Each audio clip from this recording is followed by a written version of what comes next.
Impact segment tonight. Can Warren Buffett save President Obama? That is the subject of this evening's Talking Points memo. He's trying. Old Warren is really trying to get Barack Obama reelected. Next month, Buffett will headline a fundraiser for the president here in New York City.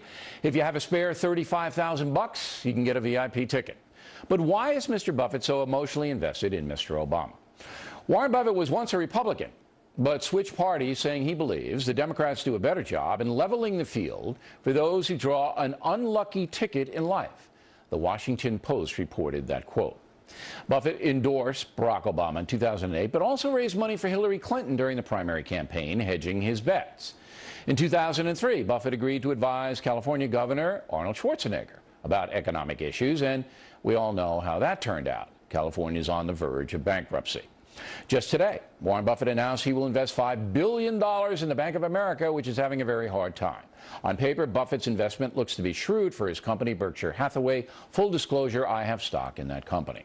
So it's obvious that the billionaire Buffett is emerging as a stalwart for the Democratic Party and supports the income redistribution policies that President Obama and the left champion. However, unlike many liberals, Buffett walks the walk. He's pledged to donate most of his fortune to charity and has already given almost $12 billion away. There's no question that Buffett is a brilliant businessman, and this is what makes the situation so confusing. Simply put, President Obama's economic policies have failed. His big government spending spree racked up record debt, and unemployment actually got worse. Mr. Obama's vision going forward is to level more taxation on the affluent and business owners, while his enthusiasm for spending cuts is muted, to say the least. Warren Buffett has to know that. Raising taxes on business people and big spending consumers during tough economic times is very risky. Buffett has to know it. Buffett also has to know that the majority of Americans are losing faith. According to a new Rasmussen poll, just 14% of likely voters say the country's heading in the right direction. An astounding 79% believe the USA is on the wrong path, and that number has to include many Democrats. Yet even before knowing who Barack Obama's challenger will be, Buffett is putting his prestige and money behind the president. So it must be an ideological play because it makes no business sense at all. Ideology is why this country's in trouble. You may remember that I supported the TARP payments and took major heat from the far right for doing so. But those payments stabilized financial and auto industries, and much of the money has been paid back.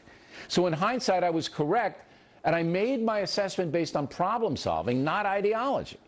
As far as Mr. Obama's massive stimulus spending, I was skeptical, but I gave it a chance. It failed. And now Warren Buffett is telling me the Fed should spend even more money and raise taxes to boot? You're wrong, Warren. You're simply wrong. And that's the memo. Now, a reaction joining us from Washington, Laura Ingraham, author of the big new bestseller of the I Zing. Are you surprised by Buffett's posture here?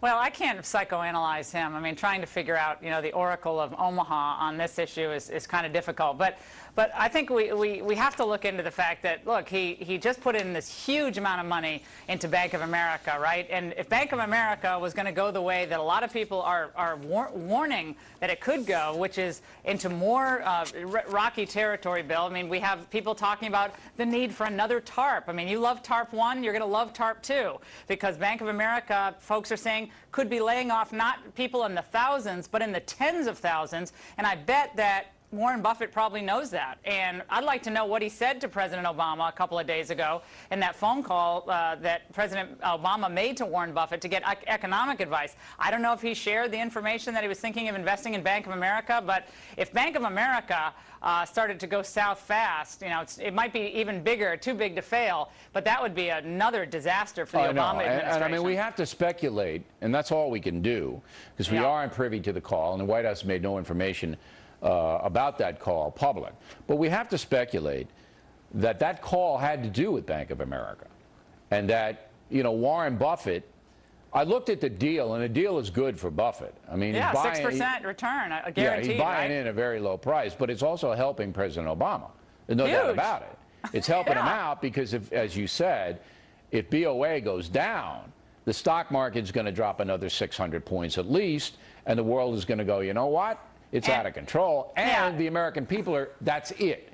If Bank of America or any company that large were to fold, that'd be it for Barack Obama. So Buffett becomes almost... He becomes the savior. I mean, and it's almost unelected power, right? I mean, and money buys power, and that's just a fact of life. And I'm not here to lecture about that.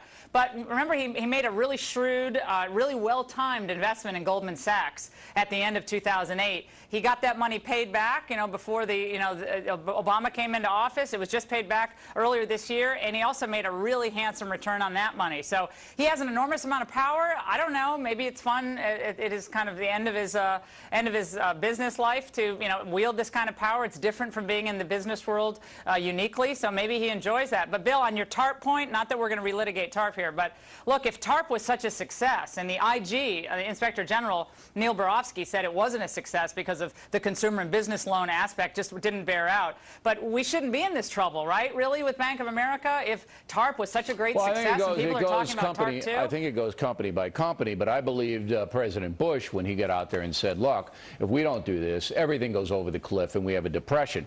Now, I don't know. I mean, I'm not there counting the numbers, but I believed President Bush when he said it. I'm happy that the TARP money has been mostly repaid back.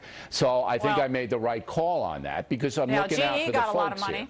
Yeah, GE got a lot of TARP money, too. They got 2 bites of the TARP apple, even though they have hundreds of billions of dollars in cash and receivables. And as we reported last night, GE is now in business with China, even though Immelt is a... Of course. I mean, isn't that a scandal? Isn't that a scandal? No, it's such an outrage when we see this stuff happening. China knows it's well positioned to move into the aviation market, and frankly, could be in a position to trounce one of our strongest and most vital manufacturing sectors in our country, which is aircraft manufacturing. So we're going to see how that plays out. But on Buffett, he's going to have this big fundraiser coming up, Bill, in the fall for the president. He's going to raise a lot more money, and the Republicans are way behind in the money game. So they might be right on the issues, but they have to raise a lot of money to compete. All right, Laura, thanks very much.